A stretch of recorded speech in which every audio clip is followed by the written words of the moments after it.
Le problème est que ceux qui maniquent à y été, ils ont problème. Vous comprenez? Ceux qui prennent ça y été, ils ont problème. Parce qu'il y a Willy Mouché, mais ça n'a pas de message à Lembi. Parce que tu comprends, raté famille, ni vous avez un conflit depuis Moué à Kenda. Il faut battre tout. Mais donc là, il y a un mystique. Mais quand tu dis que tu as un fait rigola, on ne sait pas manque à gagner. Fait rigola, bébé, c'est combien la dynastie? Obi. Bango tuna ba bill na ba nani ba tutua na tu ba selo ba so ba mbongo ba so ba caché parce que ba nzemu na bango c'est un album dynastie et on ba bi ke faire ngara profiter la moto na bango ba lobaki yango te me bango ba na moto te mais na minute to yebi yango déjà que maman tout ça là na kisa ça te tout na kisa ça faire un succès mais soit qui peut les ouais bana jibe ba ye ba tu ba ye plein bana poto c'est pas donner n'importe qui et à 100 francs. Il y a 1000 francs, il y a $300.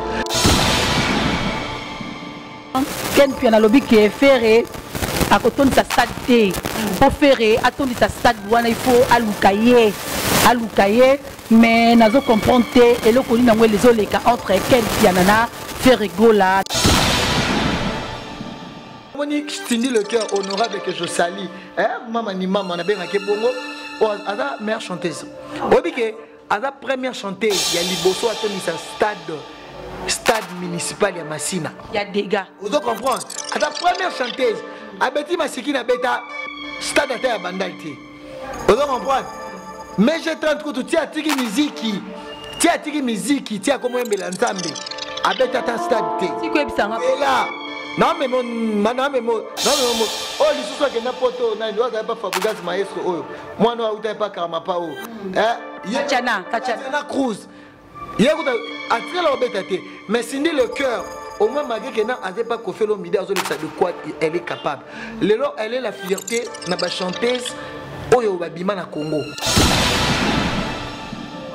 Et moi ba moi que ne mutu ne ça bien mais quelque part azam mutalo ba mambo vérité.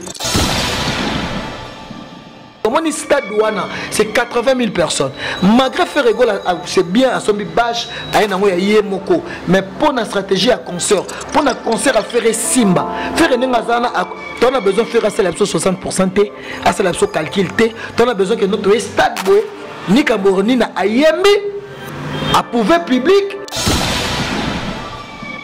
Na bizorbi à faire wana kaka pona générique wana net pona ngala robe wana générique moko wana ndé ekoton ça vraiment stade wana za komeka nzambe te boy on le bien merci beaucoup dynastie d'abord de 1 volume 1 Gaulois faut et la vérité volume 1 il y a dynastie au Zaki international vraiment écotivement trop na kinte mais ton annonce de l'affaire deuxième volume à dynastie tout le monde dit qu'il tente déjà ça kenaki toi susuko kokamwa tomoni lisusu ajani alongwe et panzani bango to panzani azongi studio siko faire azongi studio pour na babimisa album ton analyser bien babimisa album quand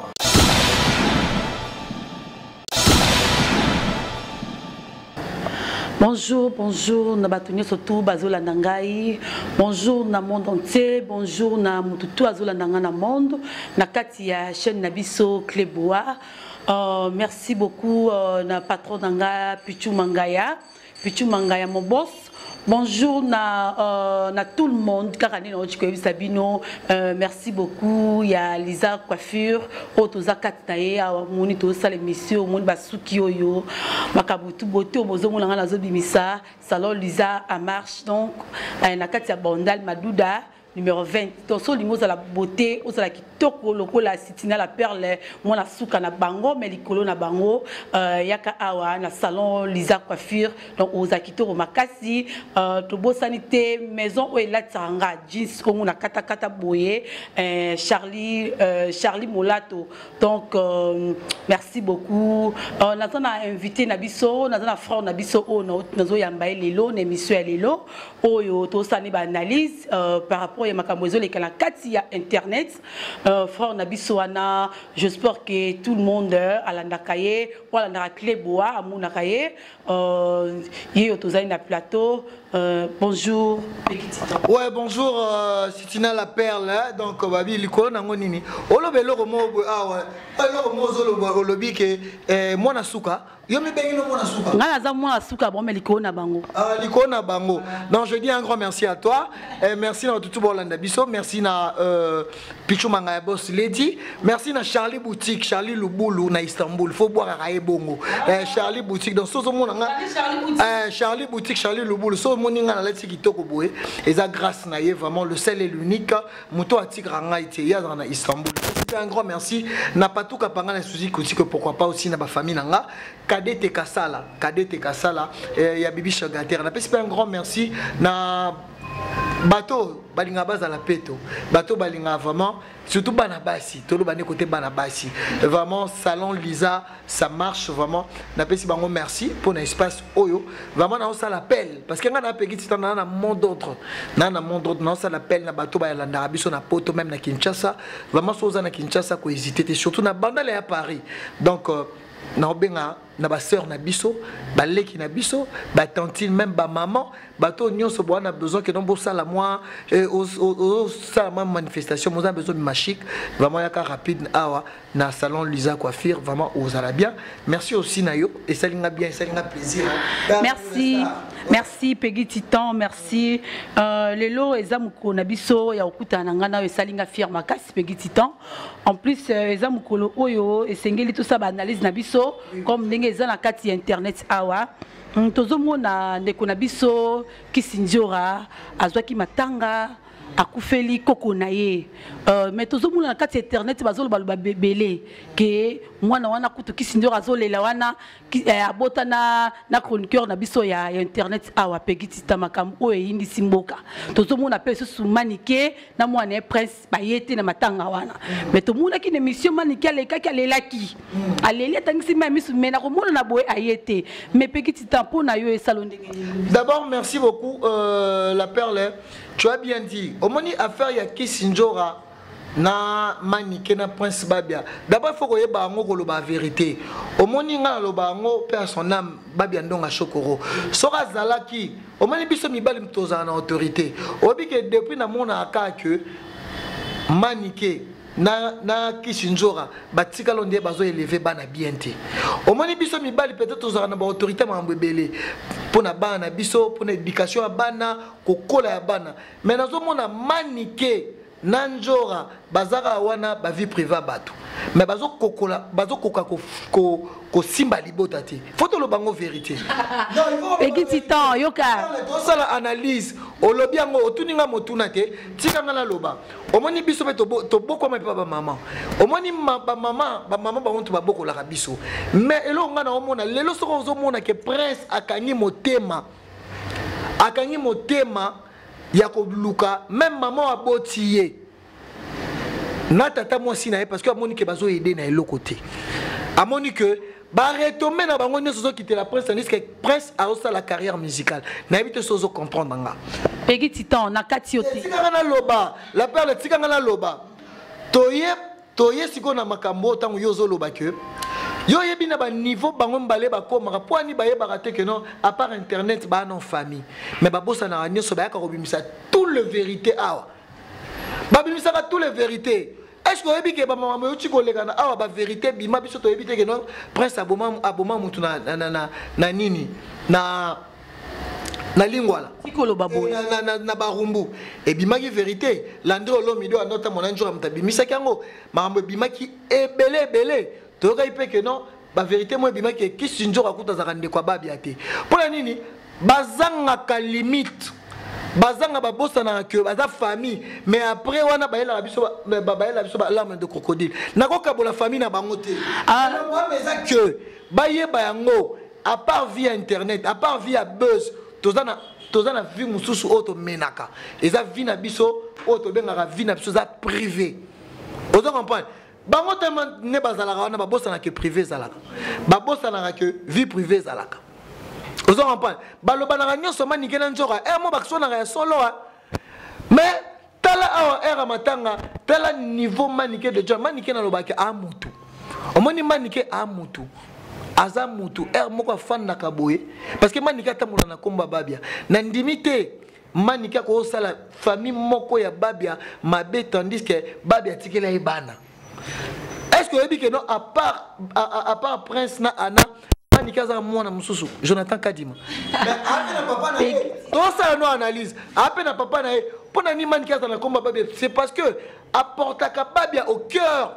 Oso comprendre, baton basalina babia. Kamo ya moni na musique parce que Maniké a beaucoup pour babia aussi na vie musicale na. Et ce qui te lobby bien petit titan, c'est que n'a que comprendre que na mibali tout na ye muta considérer qu'il aura babia ya moni ataka na babia libala quand il dit que non le baka 18 ans fana libala. Libala ngwa fana na avec babia non. Afana na babia, siko tsikanga na silisa. Hypocrisie na siko basale la biso zani parce que oyebi que tout nga nini Maniké so za ki muntu moko parce que nga na féliciter à cause de la paix que na maman on soit les cas qui mal qui c'est que non à être humain moni Maniké à part maman on soit na a mutu azana mawa ana mutu pe mo pa le laka ape mutu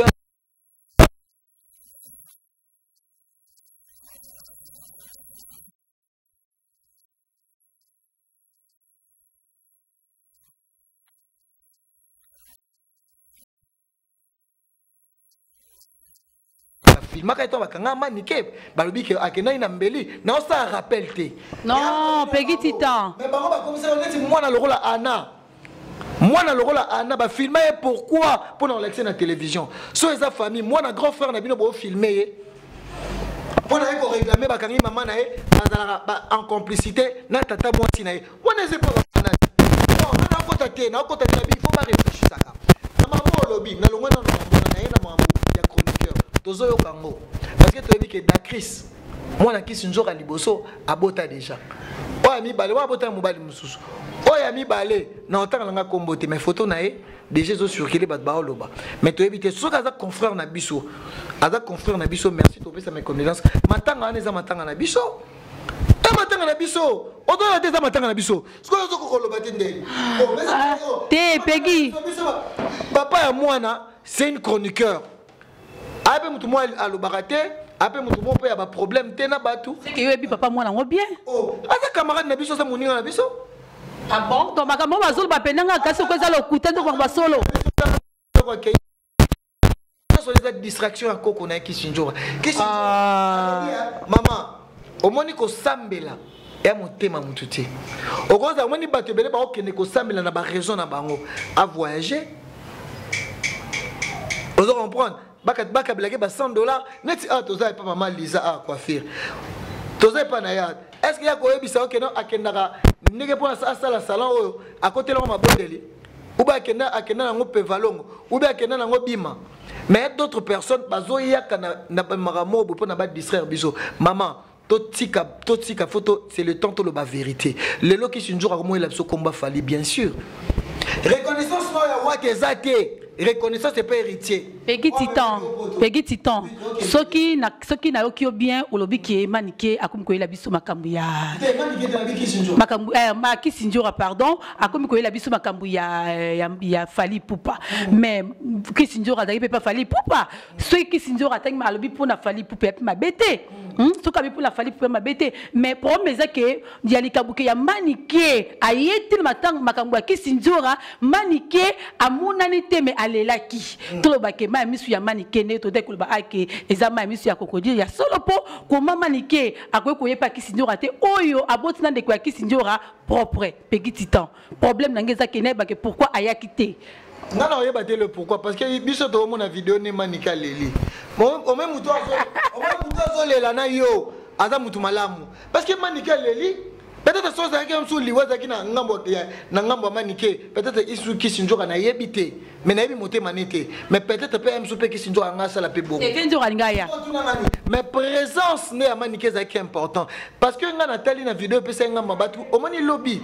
Kisinjora pe biso nyo somawa mama toza ba humain omoni humain oya a sepela na matanga mutu aza mutu te aza ndoki aza chor na biso nyo so malgré mabe ya Kisinjora mabe ba conduite na mais tout le monde kolela Maniké Njora bana kolela et puis c'est mutu mutema passe parce que toza pe ba parents Ozo comprendre, toi na parents, toi na babana, toi na ba nièce mso pe bana bana. Tant to monique Angelou Bongo ya mukie accueilli. Le problème c'est que ceux qui maniquent a été, ils ont problème té. Ozo comprendre. Ceux qui prennent ça y était, ils ont problème té. Parce que ya Willy Mouché na mesana ko benga bango mesana ko benga bango alembi. Parce que to comprendre raté famille nini bozaka na conflit depuis mowe ya kenda. Il faut batunana. Bon, merci beaucoup, merci Natitan, merci en tout cas.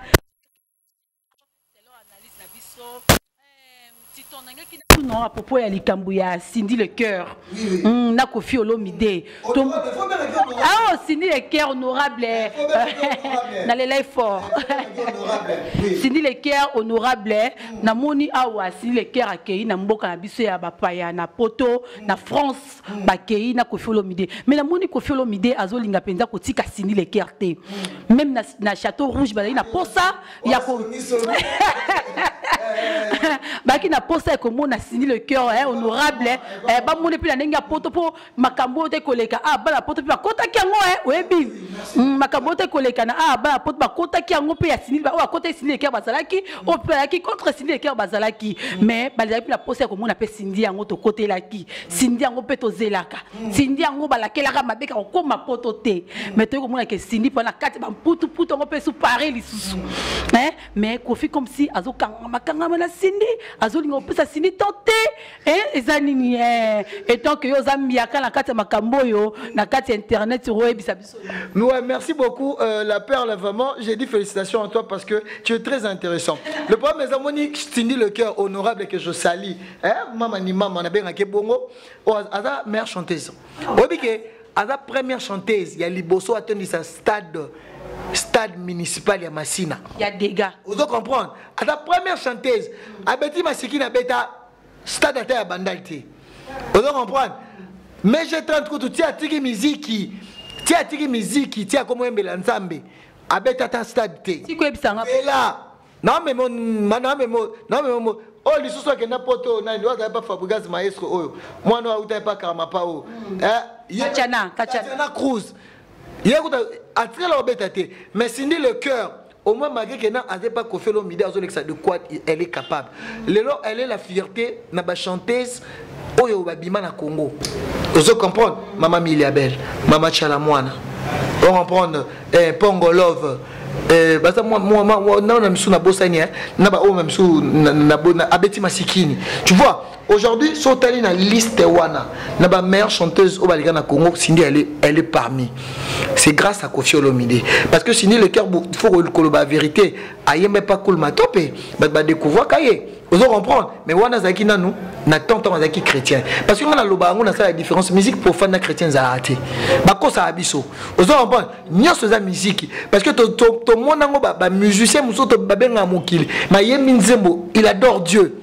Yo yokango te. Na yokango. Olomide kuto ayemba Dieu voit tout.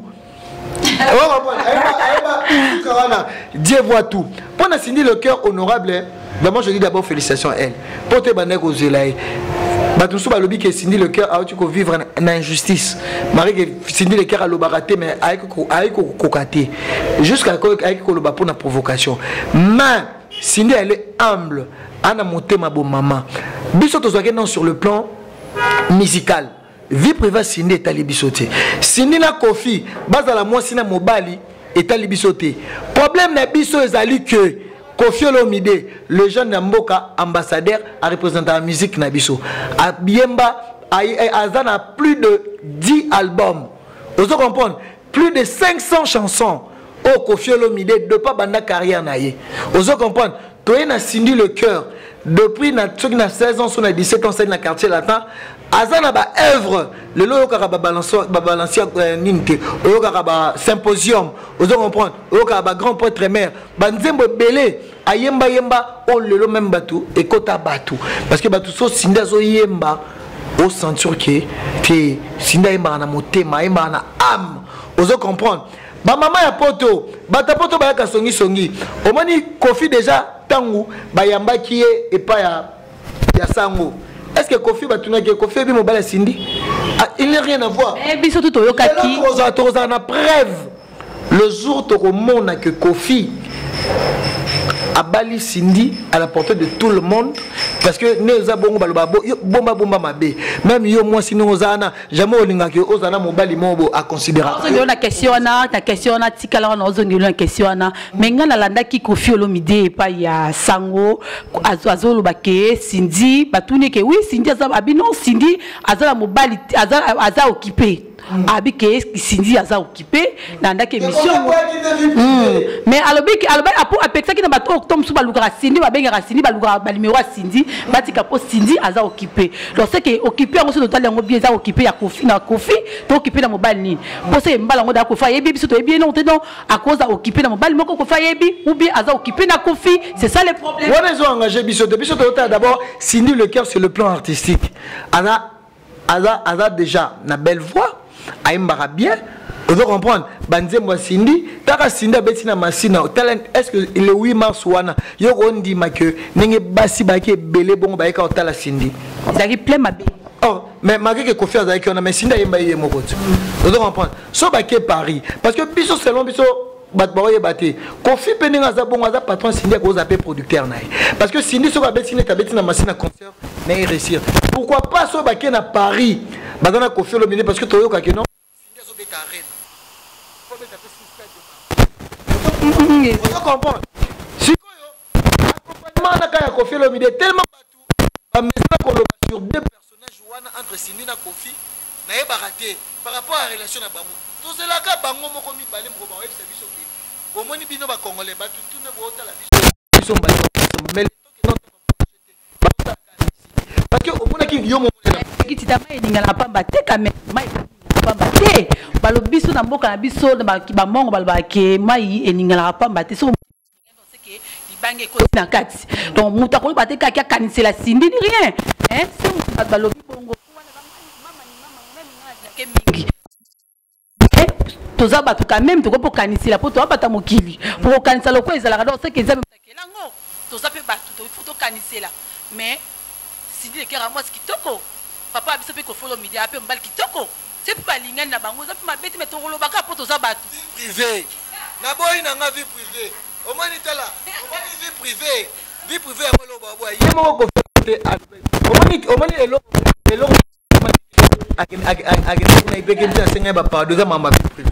d'abord pour na biso tolika que Koffi Olomide asimba Cindy très bien apporter Cindy a na voix déjà et puis mais pe la Château Rouge quand même bon Cindy balingaki trop na poto Cindy balingaki trop na poto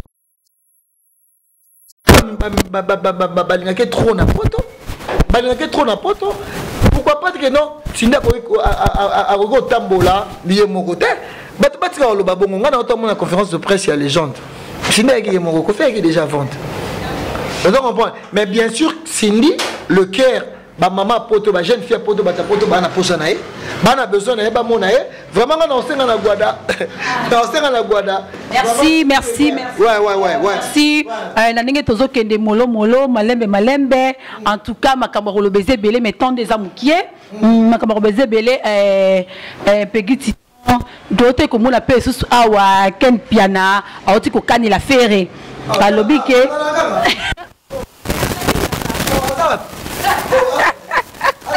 oh, il est peut-être quelqu'un qui a azana poto ebité. Oh, azana kaka.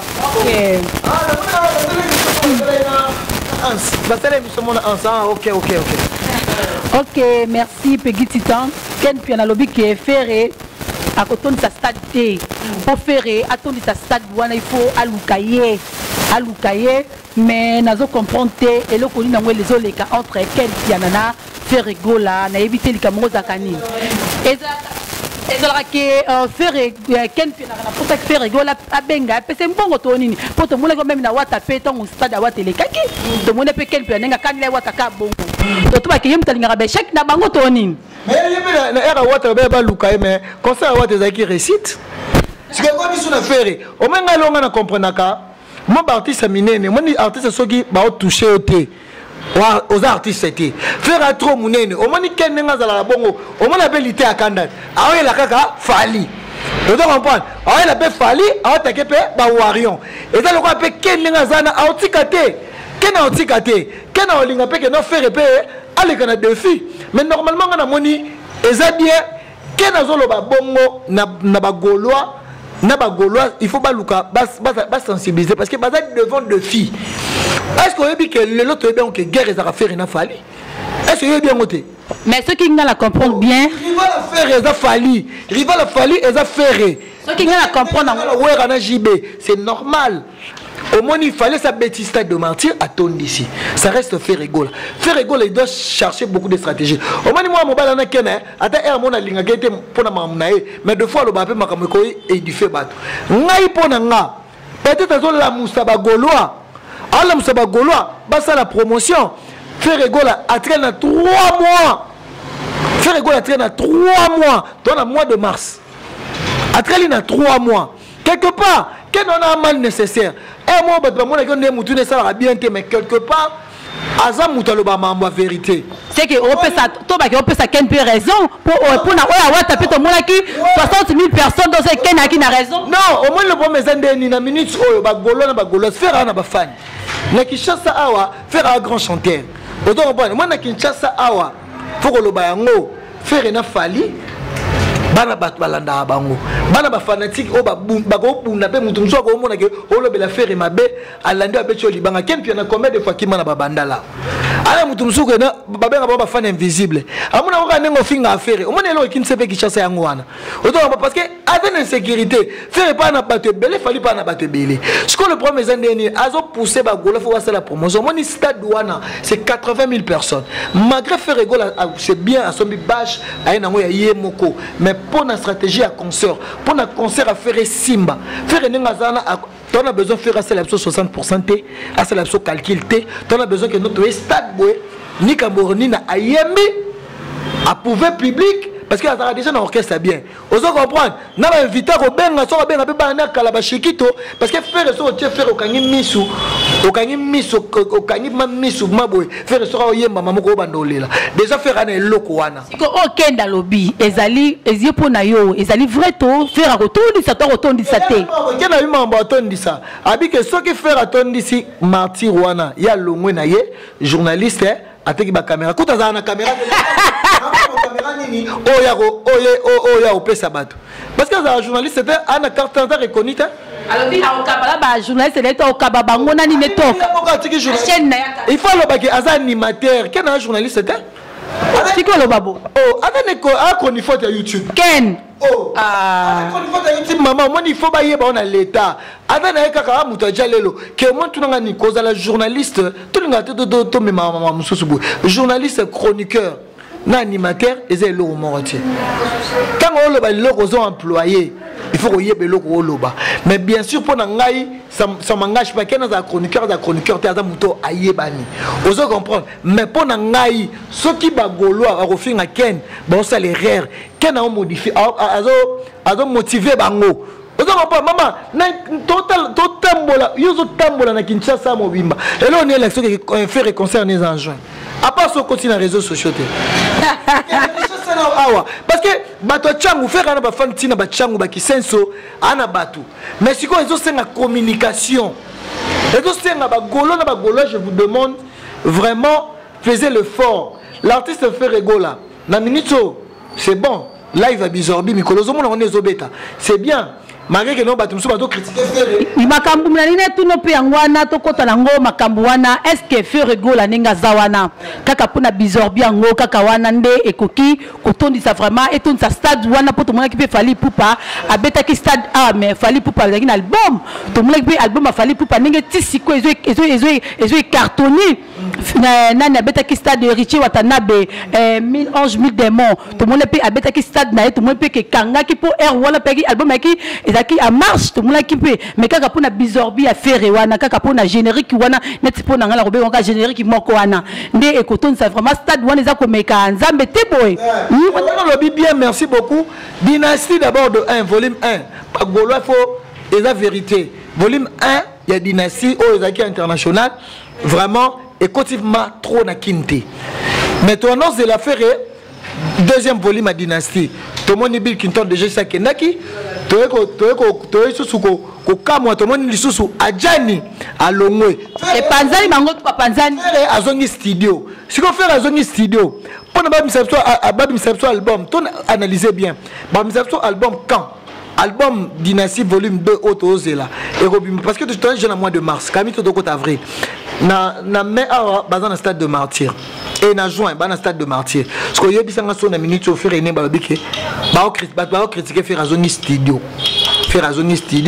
tout le monde déjà départ il y a Gianni au moins ngana ndolo ba Dynastie wana on est si bien ils échec déjà Dynastie wana balanda mbonga faire au moins na minute au faire go la bois qui mbongo na mai parce que au moins ni bata wenge ba batu mabe so lingo za la bien na vie kama lo ba 12 a wenge même bateau tout alega na wenge ba batu mo ba très dangereux yango mona fali poupa à se méfier trop na batu ya clan wenge batu clan wenge ba mystique ba ko tikso ki diba tane faire rigola on so za ba manque à gagner faire rigola baby si combien la Dynastie obi bango tuna ba bill na ba nani ba tutu wana tu ba selo ba so ba mbongo ba so ba caché parce que ba nzemu na bango za un album Dynastie mais ba bi ke faire ngara profiter la moto na bango ba lobaki yango te mais bango ba na moto te mais na minute to yebi yango déjà que maman tout ça na ki ça te tout na ki ça faire un succès et le ko ezanga ka faire parce que et le ko ezanga ka faire a ça musala on dirait yemoko moi le ko ezanga ka faire que nous avons dit que non, quand la mission est interdit, aux autres banzem, on est fait à l'époque où on a, yango le lot aux angai, mais faire un banzem boit bien badoulo, bayoka on peut na ba boîte, bayoka on bout. Mais ce que pendant ces deux dernières années, tout le monde qui fait rigolo à brûler dans l'album, fait rigolo à brûler dans le bloc à succès, aux autres on fait le bango vérité, aux autres on prend, fait rigolo à la nominé. Ba générique coutou ba animateur na ba bête ba 4 ou 5 génériques to la vérité ah surtout la vérité tant que ne peut pas faire ba canelioté baluka ba ça l'effort au moins chacun de nous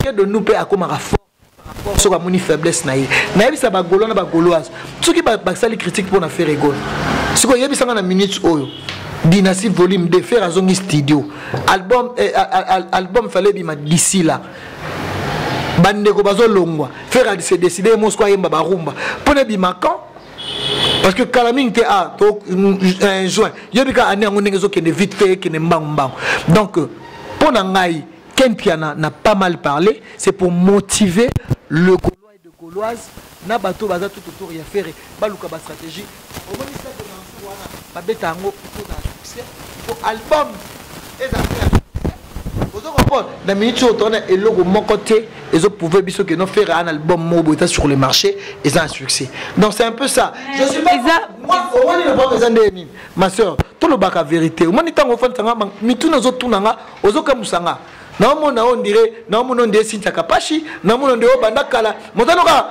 star au tino théâtre mais tel niveau au réfléchir ya ngone ngazo réfléchir bon ngabe funa réfléchir bon par rapport à question tuninga ngana on lobane na bande ko ngaba gauloise base à la motiver parce que tolingate que au moins il y a héritier babeta ngo kara mais Sonia Ferré ezala maman ezala mabe parce que Ferré et comme bat bako bunda est-ce que yebi il y a Ferré bat bako bunda Ferré na ba fane belé et créer ba haine et créer ba trouble concert à $300 concert il y a $300 il fallait pour pas et beta qui lobby attendu siango plein donc si koyo on voit que fallait pour pas on la kaka na on da ka favoriser on la kaka na likolo hein ozo mona te que est-ce que ba concert à $300 zo beta des zo to lisa mabon di caprio oyo aza on sa fierté ya mboka la biso pe ya bandalungwa hein fierté ya mboka biso pe ya bandalungwa et bongo sikoyo basta de marti bani on mona te que hein côté wana vraiment et ça sera même maloba hein yo ko lobani pour tout ça kata analyse on lobby bien au moins il fallait na mona fallait malgré bat bafinga fallait assurer musique il est trop sévère fallait manenga za bon oneza na bale au moins neza na bale soza numéro 10 bora de numéro 10 yo senga que yo ma fo beta au briller au moins il fallait ko zo musique le roi bale donc ali ko tika ta monter malgré ba petit na ba bina filet ba bimi ba inosbi mais fallait na terrain soko yene sina mamba album soko yebo na mamba album après ça va résultat bien yango on a déjà la capacité artiste que à travailler artiste a ko inspiré artiste a été quand faut que na ba boîte olinga basi 5 6 non artiste ba preuve na ye ya musala ba fruit na ye ya musala ezali ba album ezali ba concert donc tout le monde a fallu abote ba fruit à bien ce qu'on le bien fallu comme que oh comme warion non à tout ça la analyse so ça musala bien étant que patriote to bete le mabou tu as parlé de concert de $300 lobby mboule beta kit parce que $300 qui ça c'est acheté j'étais on a salon Lisa on a $300 obi combien de personnes bon non biba mo pa obi pour combien de bateaux on va donner ça bon même sur moi mo bimba Bakara basala bango suki après dimanche basala suki ezambon ebele mais fallait pour passer plein à craquer. On doit comprendre. Et en plus, au Monaki, il va inviter. Oui. Au Monaki, j'ai bien piano, non? Mais soit qui peut les sous. Ouais. Bana jibe baye, batu baye plein bana poto, c'est pas donner n'importe qui. Il y a 100 francs, il y a 1000 francs, il y a $300. C'est quoi artiste à bongo? En plus, album n'a un succès. Formule. Totalement ana kisasa. Na minute so ba fiba oko kufa. So ayoki ka mandala, ayoki lipasa bambongo. Vous comprenez? Yoka banzemba fali. Aso la même la ba ko le la lo comme tu pas bon simbongo. Ya mona résultat, ya musala po ba sentir que on a un succès, on a makamba de yo kao. Balo ba rendez-vous na ba.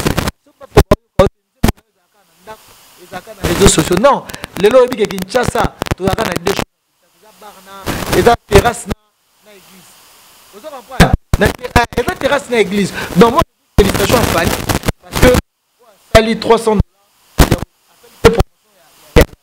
Un mois sur si je me trompe pas. Vous comprenez? $300.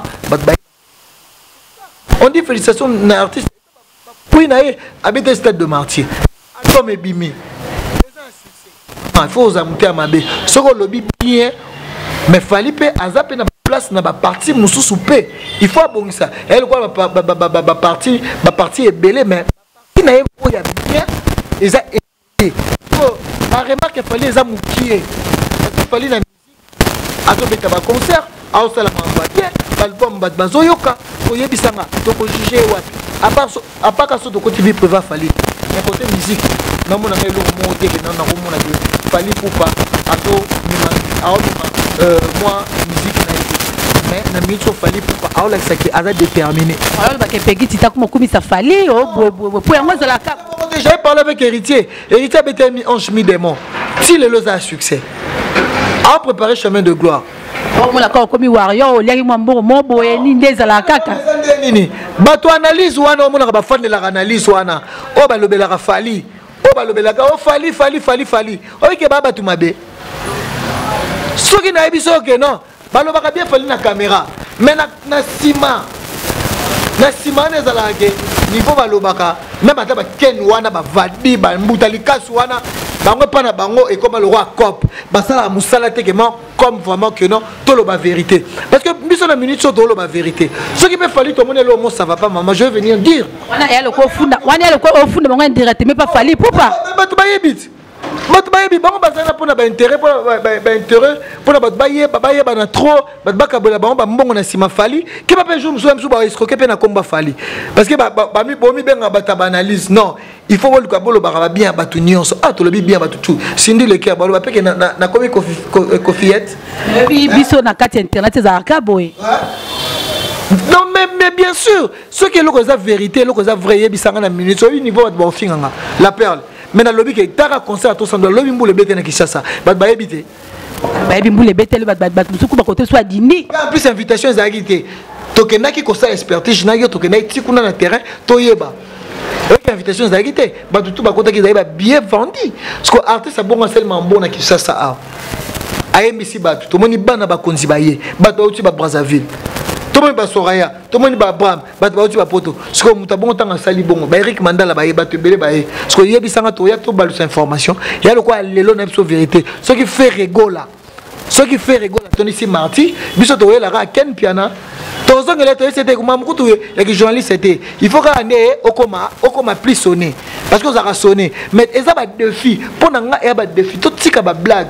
Attends on lo ba peut-être même sur on lo ba na ken piana bon c'est pour le taquiner, mais pour moi je vois que t'as ce qu'on guerre il fallait abeter $300 abeter Stade de Martyr album et pas faire et puis photo qui est bien donc une dynastie donc Stade de Martyr vous comprendre et qui égalité parce que la minute est à la maman na Sony vous comprendre et la maman na Sony c'est ça la musique est la concurrence il faut à la loyale tout ça contre faire été tout ça pour falité tout ça non biso total la tu dois battre téléspectateurs tout le monde est bitumbe ken ce qu'on y est bisanga faire bizorbi lelo na lobi mambo live va faire moi ba bete concert moi bete ina Paris et bete tout le monde on a ba boîte tout côté ba boîte tout le monde a ba boîte c'est ça to lingi que non faire pas un mouvement faire ba golois na ba goloise ba telema pour na artiste na bango misapi moko est-ce que la longité ba on comprend ba motiver ba tout ba que le 24 juin tu se retrouver dans le Stade de Martyr netinga na ozala toza na yo biso cœur à moutouté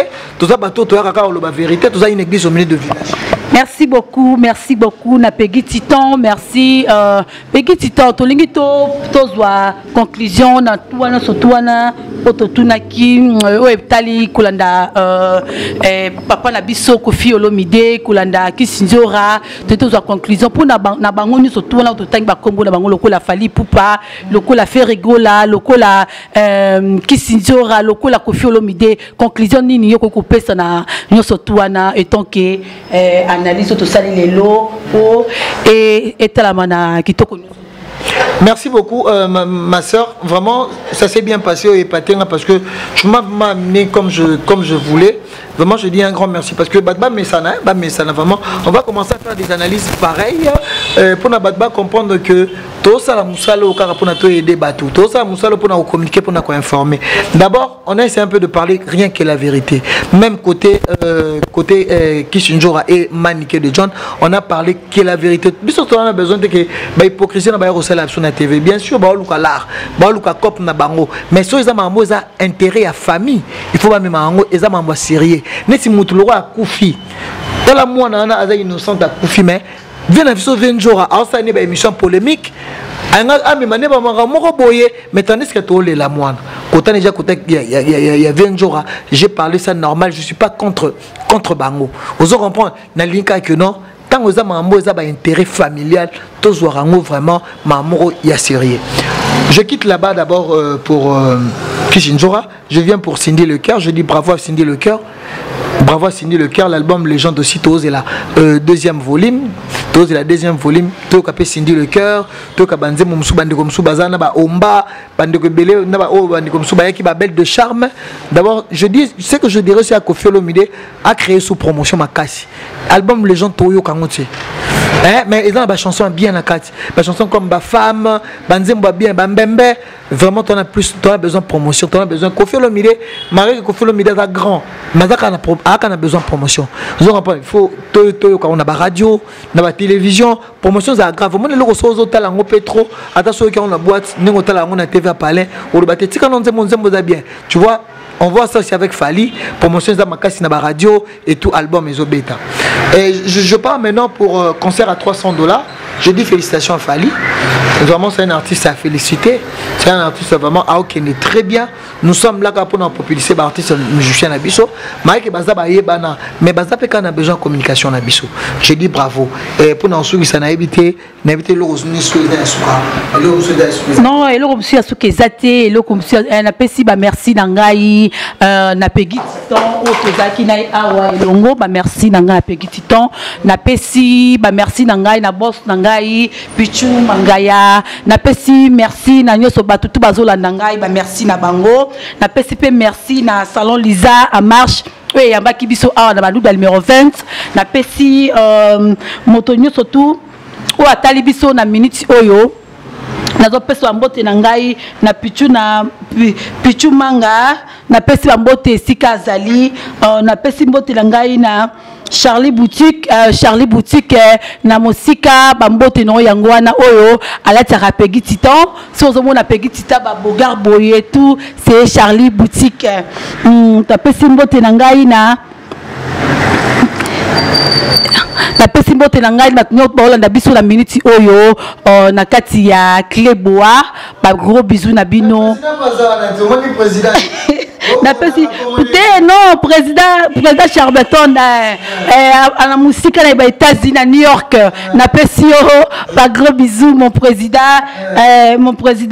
Charmanto musique à New York napesi mbote na ambassadeur na France ambassadeur Limbisa pardon ambassadeur JR na pesi mbote ebele penza na pesi mbote na ngai na Arnaud Beta na pesi mbote na ngai na pesi mbote na ngai na mama ngai be ya mwana mama na pesi na pesi mbote ya mama Germaine Olungu alinga ko mingi na pesi mama Germaine Olungu abisanga ngo mama Germaine Olungu na pesi mbote na pesi Kadete Kasala grand frère nanga na Paris na mwasi na ye na pesi pe merci na pesi mbote na Pichu manga ya boss lady na tonton de la nation Mbanda ba osepela no pe makasi quoi. OK, merci beaucoup na Peggy Titan to sadne lo ba analyse moko kitoko merci beaucoup na baninga langane surtout Laetitia Lukeni la fille à velours na pesi bambote siko zalimbe bambote belé na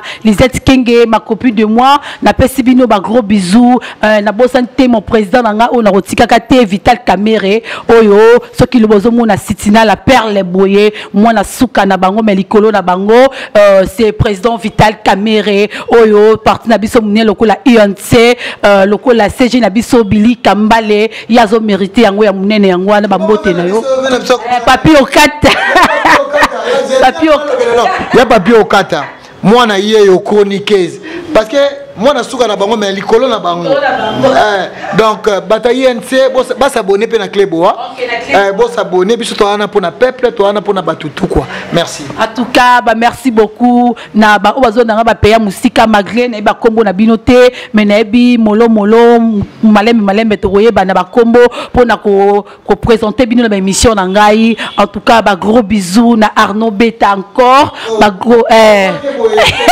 il faut pe sambongo ya sola déjà ba gros bisous na bino tout baninga na nga ba bisous na pesi mbote na ngai na président Chapelet l'artiste na pesi mbote belé en tout cas umela na msano na ngwende na yo c'est à cause la égoïste na pesi mbote na ngai na mon président bakombozo oui bisous na bino tout ba balingaka ngai ba bazolinganga te ngai na lingi bino tout en tout cas bino ni bosala ke ngai na yebana bino ni bosala ke ngai na talama ezakara bino en tout cas bozo ya bino yangwana na kati ya Cleboa elongo na boss nanga Pichu Mangaya en tout cas ba gros bisous yangwana ouais merci